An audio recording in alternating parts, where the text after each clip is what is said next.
بسم اللہ الرحمن الرحیم۔ السلام علیکم ناظرین، حاضر خدمت ہے آپ کا میزبان عبدالقدوس راولپنڈی اسلام آباد کی تازہ ترین اپڈیٹس کے ساتھ۔ ناظرین، عمران خان نے کہا ہے کہ میرے کس لیڈر کو کون سا کرنل ریموٹ کنٹرول کرتا ہے، کون سا پارٹی کا عہدیدار کہاں سے ہدایات لیتا ہے، میں یہ سب جانتا ہوں۔ تیسری دنیا کے ملکوں کی سیاست بڑی عجیب شطرنج ہے اور پاکستان کا معاملہ بھی یہی ہے۔ اس سب کے باوجود وہ جو خود کو خدا سمجھتے ہیں مجھے کنٹرول کرنے میں ناکام ہیں اور میری پارٹی کو کنٹرول کرنے میں بھی ناکام ہیں اور ملکی سیاست کو بھی ریموٹ کنٹرول کرنے میں ناکام ہیں اور ناکام ہی رہیں گے، حتیٰ کہ میں اپنا آخری کارڈ شو کر دوں گا اور پھر انہیں شہ مات ہو جائے گی۔ ناظرین، یہ مبینہ گفتگو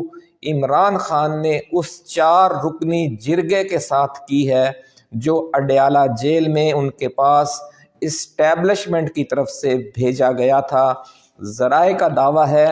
کہ 4 روز قبل کپتان سے ٹریک 2 مذاکرات کے لیے یہ جو دیسی سفارتکاری کی گئی، اس کے دوران جرگے کے ارکان نے عمران خان کو ڈرانے بلکہ دھمکانے کی بڑے میٹھے میٹھے انداز میں، شوگر کوٹڈ انداز میں ڈرانے دھمکانے کی بڑی کوشش کی۔ نتیجہ کیا نکلا وہ آج کی اسی ویڈیو میں ہم آپ کے ساتھ شیئر کریں گے۔ ایکسکلوسیو رپورٹ ہے ناظرین، کچھ مزید خبریں بھی ہیں جو آج کی اسی ویڈیو میں ہم شامل کریں گے۔ ایک خبر یہ ہے ناظرین کہ میاں محمد نواز شریف ایک بار پھر لندن جا رہے ہیں اور شاید واپس نہ آئیں۔ حال ہی میں ناظرین ایک ادارے سے سروے کروایا گیا ہے جو طاقتور حلقے ہیں، انہوں نے چیک کیا کہ یہ جو مایوسی کوئی پھیلی ہے کہ نہیں، کہ جب ہم نے ان کے احتجاج کا یہ جو آخری حملہ تھا ڈی چوک میں پہنچ کر دھرنا دینے کا، جب ہم نے اسے ناکام کر دیا اور اس انداز میں ناکام کیا کہ دوبارہ کوئی ڈی چوک میں آنے کی جرت نہ کرے، تو اس کے بعد لوگوں کے کیا تاثرات ہیں۔ یہ جو سروے کیا گیا ہے ایک خفیہ مخصوص ایریاز میں، مخصوص ملک کے حصوں میں، اور پھر اس سے ایک رپورٹ کمپائل کی گئی، لیکن جب وہ رپورٹ پیش ہوئی تو دیکھ کر سب لوگ حیران رہ گئے کہ نون لیگ کی، پیپلز پارٹی کی مقبولیت کی پوزیشن اس وقت کیا ہے۔ اور 26 نومبر کو پی ٹی آئی کا ڈی چوک احتجاج کچل دیے جانے کے بعد عوام کا موجودہ حکومت کے اگلے 4 سال قائم رہنے کے حوالے سے کیا خیال ہے۔ اس سروے کے نتائج نے ناظرین پھر طاقتور اداروں کو پریشان کر دیا ہے، کیونکہ نون لیگ اور پیپلز پارٹی کی غیر مقبولیت پہلے سے بھی بڑھ گئی ہے۔ ڈی چوک خونی آپریشن سے پہلے حکومت کی مخالفت 70% تھی، جو بڑھ کر اب 73% ہو گئی ہے۔ یعنی اس خوف کی فضا سے لوگوں میں یہ سوچ پیدا نہیں ہوئی کہ اب ہم نے اسی حکومت کے اندر رہنا ہے، کے تحت رہنا ہے۔ لوگ اسے تبدیل کرنے کے لیے مزید 3% لوگ مزید کہنے لگ گئے ہیں کہ یہ حکومت نہیں چاہیے، یہ حکومت نہیں رہنی چاہیے۔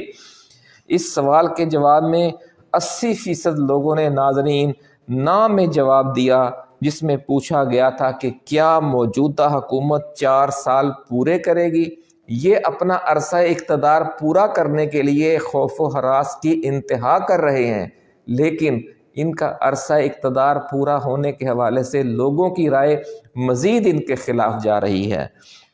اسٹیبلشمنٹ حیران بلکہ پریشان ہے کہ حکومت جتنا زور لگا رہی ہے اپنی مقبولیت بڑھانے اور اقتدار کو مستحکم کرنے میں، اس کی غیر مقبولیت اتنی ہی بڑھتی چلی جا رہی ہے اور اقتدار جو ہے وہ ان کا مزید غیر مستحکم ہوتا جا رہا ہے۔ ناظرین، ویڈیو کے آخری حصے کا آغاز کرنے سے پہلے ہم اپنے نئے آنے والے دوستوں سے گزارش کریں گے کہ وہ اس چینل کو سبسکرائب کر کے بیل آئیکن ضرور دبا دیں تاکہ ہماری نئی آنے والی ایسی ہی ایکسکلوسیو ویڈیوز کا نوٹیفیکیشن آپ کو بر وقت ملتا رہے اور کوئی اہم ویڈیو آپ کی نظروں میں آنے سے رہ نہ جائے۔ ناظرین، اب بات کرتے ہیں اڈیالہ جیل میں جانے والے 4 رکنی جرگے کی کہ جس میں 2 ریٹائرڈ اعلیٰ فوجی آفیسر، ایک بڑے دانشور اور ایک سینئر سیاستدان شامل تھے۔ ایسا کہنا ہے ذرائع کا، جنہوں نے یہ دعویٰ کیا ہے کہ ایک جرگہ بھیجا گیا تھا اور اس نے عمران خان کا ہمدرد بن کر، بظاہر وہ ہمدرد بن کر انہیں سمجھانے بجھانے کی کوشش کرنے گیا تھا، یعنی معاملہ بابا بلے شاہ والا بن گیا تھا، جس میں اس بڑے صوفی شاعر نے کہا تھا کہ بلے نو سمجھاون آئیاں بھیڑاں تے پرجائیاں۔ تو عمران خان کو یہ ان کے اپنے بھائی بند بن کر، ان کے دوست اور ہمدرد بن کر سمجھانے گئے تھے۔ عمران خان سے کہا گیا کہ جن سے مقابلہ ہے وہ بہت طاقتور بھی ہیں اور بہت بے رحم بھی ہیں۔ یہ بے رحم کا جملہ انہوں نے جو فوجی عدالتوں میں کیس لے جانے کی دھمکیاں دی جا رہی ہیں اس حوالے سے کہا، اور ڈی چوک آپریشن کے حوالے سے کہا کہ وہ آخری حد تک جائیں گے اور اپنے مخالف کی زندگی تک لینے پر تل سکتے ہیں، جس طرح کہ ذوالفقار علی بھٹو کے ساتھ ہوا، جس طرح محترمہ بے نظیر بھٹو کے ساتھ ہوا، اور اس سے پہلے بھی اپنے مخالفین کے ساتھ یہ سلوک کیا جاتا رہا ہے۔ ناظرین، یہ کہا گیا عمران خان سے کہ جناب ایسی صورت میں کہ جب مخالف بے انتہا طاقتور ہو اور بہت بے رحم اور ظالم بھی ہو تو اس صورت میں مسلسل دیوار سے سر ٹکراتے رہنے کا کوئی فائدہ نہیں، مزاحمت کرنے کا ان حالات میں کیا فائدہ کہ جب آپ کی ٹیم بھی آپ کے ساتھ نہ ہو اور اندر کھاتے اسٹیبلشمنٹ کے ساتھ ملی ہوئی ہو۔ یعنی یہ ایک بڑے طریقے سے سمجھا دیا گیا کہ آپ کے اپنے جو پر ہیں وہ بھی آپ کے ساتھ نہیں، جن کے زور پر آپ اڑنا چاہتے ہیں۔ تو اس کا جواب عمران خان نے کیا دیا؟ ذرائع کا دعویٰ ہے ناظرین کہ عمران خان نے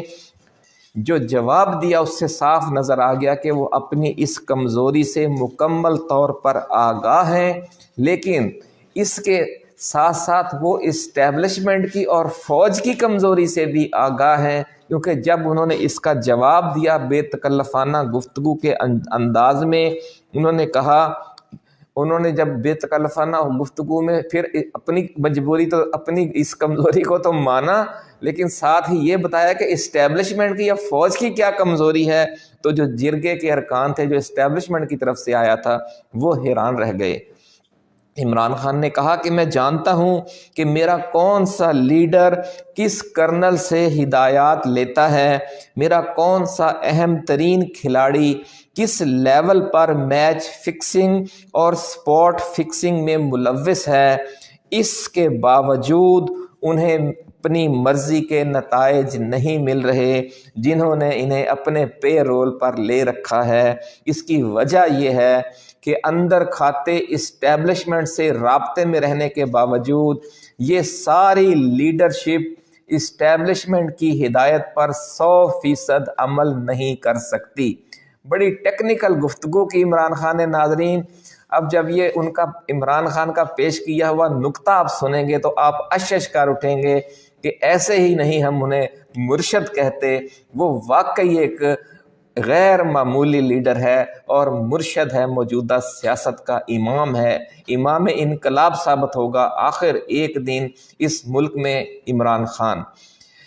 خان نے کہا کہ جب میں حکم جاری کر دیتا ہوں تو انہیں نکلنا پڑتا ہے، کیونکہ وہ سمجھتے ہیں کہ وہ اسٹیبلشمنٹ کے پے رول پر اس وقت تک ہیں کہ جب تک وہ میرے ساتھ ہیں۔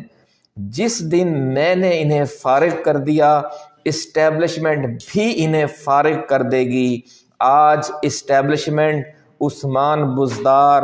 جہانگیر ترین، محمود خان اور پرویز خٹک کے ساتھ رابطے میں نہیں، ان کی اہمیت مقتدر قوتوں کے کاغذوں میں زیرو ہو چکی ہے، کیونکہ یہ لوگ مجھے چھوڑ کر جا چکے ہیں۔ یہی حال اسد عمر،